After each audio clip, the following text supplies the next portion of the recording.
Morning, everyone. Boker Tov. So, in the last halachot of Yored De'ah in the Shemesh umagen Chelek Daled, and the last halachot of Avelut that he has there. So, maybe you've heard that there's a new phenomenon, maybe in Israel, but it's really old, that they bury people one on top of another due to space, and everyone wants to be buried in Eretz Yisrael. And really, in the time of the Gemara, it speaks about it. They would be buried in caves, and they would be buried kind of one on top of the other.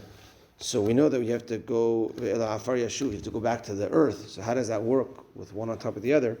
So certainly there's earth in between. And Rishon Mazah says a tshuva to know how much do you need in between, how much do you need to be surrounded with in order to now put the other body on top. Some people do it with couples, a husband and wife, so they'll have a grave that's on Hara Menuchot, and it's very expensive, but they get a double grave, a stacked grave. It's cheaper, husband and wife, etc. So he says the amount is 6 tfachim, which is about 60 centimeters or about 2 feet of earth on top of the first body to now put the second body. Another halacha of Avelut that he has is that an Avel should not say Shehecheyanu during the Shiva. As we said, Shehecheyanu is a blessing of Simcha, thanking Hashem for being in this moment, and being in the moment of Shiva is not good, but sometimes you might have, let's say, a new fruit or a new suit, but that shouldn't be done during Shiva. We spoke about the other day, if a person is a Aviyah Ben, if he has a son's Brit Milah, that's a different thing, and you do say the Shehecheyanu. But even for a new fruit, there's no mitzvah to eat a new fruit, so it could be postponed, and the Shehecheyanu should be after the Shiva. He has a third point. Let's say someone, after the year of saying Kaddish for his parent, he wants to continue.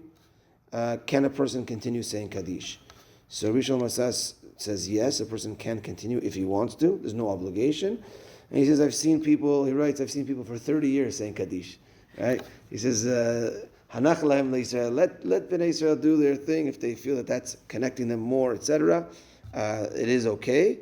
But I heard once a big rabbi advised someone to continue saying Kaddish for his parent.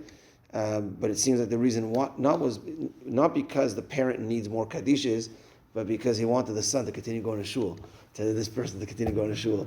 So that was the kavanah, that was the hook. But so he said it is allowed, but it's certainly not an obligation. And the last point is that if let's say you have a chatan who, God forbid, is lost a parent or lost a loved one that he has to sit shiva for now during the time by wedding. So in general, the halacha is whatever, if you have, let's say, sheva brachot of wedding and avelut, whatever comes first takes precedence. So for instance, let's say a person gets married, once the chuppah is done, and then God forbid a loved one of his passes away that he needs to sit shiva for, because the chuppah already finished and the wedding already happened, so sheva brachot, 7 days of simcha, came into effect. Therefore, he has 7 days of simcha and then 7 days of shiva. Burial happens right away, next day, whatever it is, but it already came upon him. So even if he's day 3 of his sheva brachot and someone passes away, so he finishes sheva brachot, then he does shiva. And the opposite as well. Let's say someone passed away and a loved one, and this person has his wedding scheduled in 2 days from now. No, wedding gets pushed off because you need shiva first and then the wedding. And he says, so when is the earliest time a person could technically get married? It doesn't have to be after the shloshim. It doesn't have to be after the year. It could even be after the week if it was pushed off. And because best is not to push off a wedding. So, but in that case, you do need to push off. But after the week of Shiva, technically the chatan could get married. Okay, that's that for today, and that brings us to the end of Yored De'ah. Next week we'll start with Even Ha'ezer, which are the laws of marriage and the laws of women laws, etc. And yeah, that's that. So Mincha today at 4:30. 4:30 Mincha. Shabbat starts early, and it's going to get a little earlier until we get back to later. Shabbat ends early also. 4:30. We'll see you tonight at Mincha.